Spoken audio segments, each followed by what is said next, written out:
மாற்றி வேலை வாங்கும் செடிகள். தாவரங்களின் மாஸ்டர் பிளான் என்னன்னு சொல்லி பார்க்கலாமா வாங்க. வீடுகளில் ஆசையாக செடிகளை வளர்ப்பவர்கள் அந்த பூக்களின் நிறத்தையும் வாசனையையும் பார்த்து தங்களை மகிழ்விப்பதற்காகவே அவை பூப்பதாக பெருமைப்படுவார்கள். ஆனால் நிஜத்தில் தாவரங்கள் போடும் பிளான் வேறு ரகமா. செடிகள் தங்களது சந்ததியை தொடர்ந்து பெருக்கிக் கொள்ளணும்னா மகரந்த சேர்க்கை எனும் இந்த நிகழ்வு கட்டாயம் நடந்தாக வேணும். இதற்காக அந்த செடிகள் பறக்கும் பூச்சிகளை ஏமாற்றி தான் தங்களை நோக்கி ஈர்க்க பலவிதமான தந்திரங்களை சேர்க்கிறதா.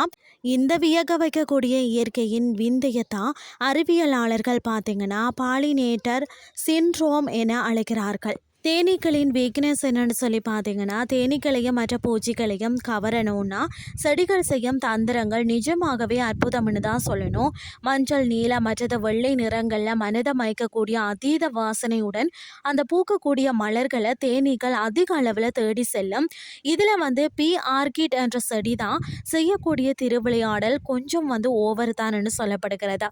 இந்த மலர் பார்க்கறதுக்கு அச்சு அசலாக ஒரு பெண் தேனியை போலவே செம கியூட்டாக ஒரு காட்சியளிக்குமா. இதை நிஜம் என நம்பி ஏமாந்து வரக்கூடிய ஆண் தேனீக்கள் ஆசையாக பூவின் மீது அமருமாம்.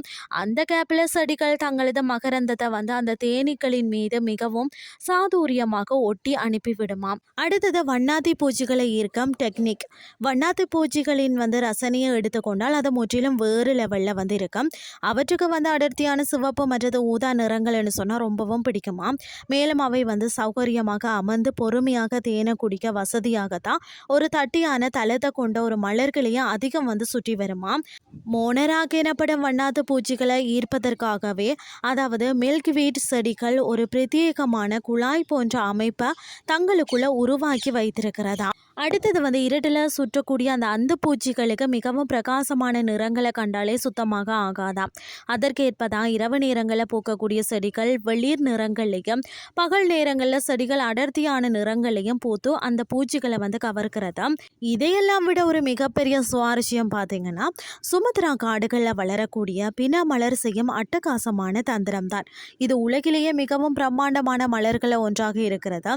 இது பூக்கும் போது அதில் இருந்து அழுகிய மாமிசம் போன்ற மிக கடுமையான ஒரு துர்நாற்றம் சுற்றிலும் வீசுமாம். இந்த அருவருப்பான வாசனையை தங்களுக்கு கிடைத்த ஒரு மிகப்பெரிய உணவு அப்படின்னு சொல்லி ஏமாந்து வரக்கூடிய வண்டுகளும் ஈக்களும் பார்த்தீங்கன்னா தங்களை அறியாமலே இந்த செடியின் இனப்பெருக்கத்திற்கு இலவசமாக உதவி செய்துட்டு செல்கிறதா. இந்த அரிய வகை செடிகள் தற்போது பல சர்வதேச தாவரவியல் பூங்காக்களில் மிகவும் பாதுகாப்பாக வளர்க்கப்பட்டு வருகிறது. இந்த உலகத்தில் உள்ள ஒவ்வொரு தாவரமும் பார்த்தீங்கன்னா தனக்கான ஒரு சரியான துணையை தேடிக்கொள்ளணும்னா இப்படிப்பட்ட பல நுட்பமான வழிமுறைகளை பின்பற்றுகிறதா. சில பூச்சிகள் எந்த பாகுபாடு பார்க்காமல் எல்லா பூக்கள்லையும் அமர்ந்து தேன் குடிப்பது இயற்கையின் மற்றொரு அழகான பக்கமாகவும் இருக்கிறதா. இன்றைய கிறிஸ்டி உங்களுக்கும் பிரயோசனமாக அமைஞ்சிருக்கும்னு சொல்லி நானும் நம்புறேன். இதே மாதிரி மற்றும் ஒரு கிறிஸ்டின் வேலை உங்களை சந்திக்கிறேன். நன்றி.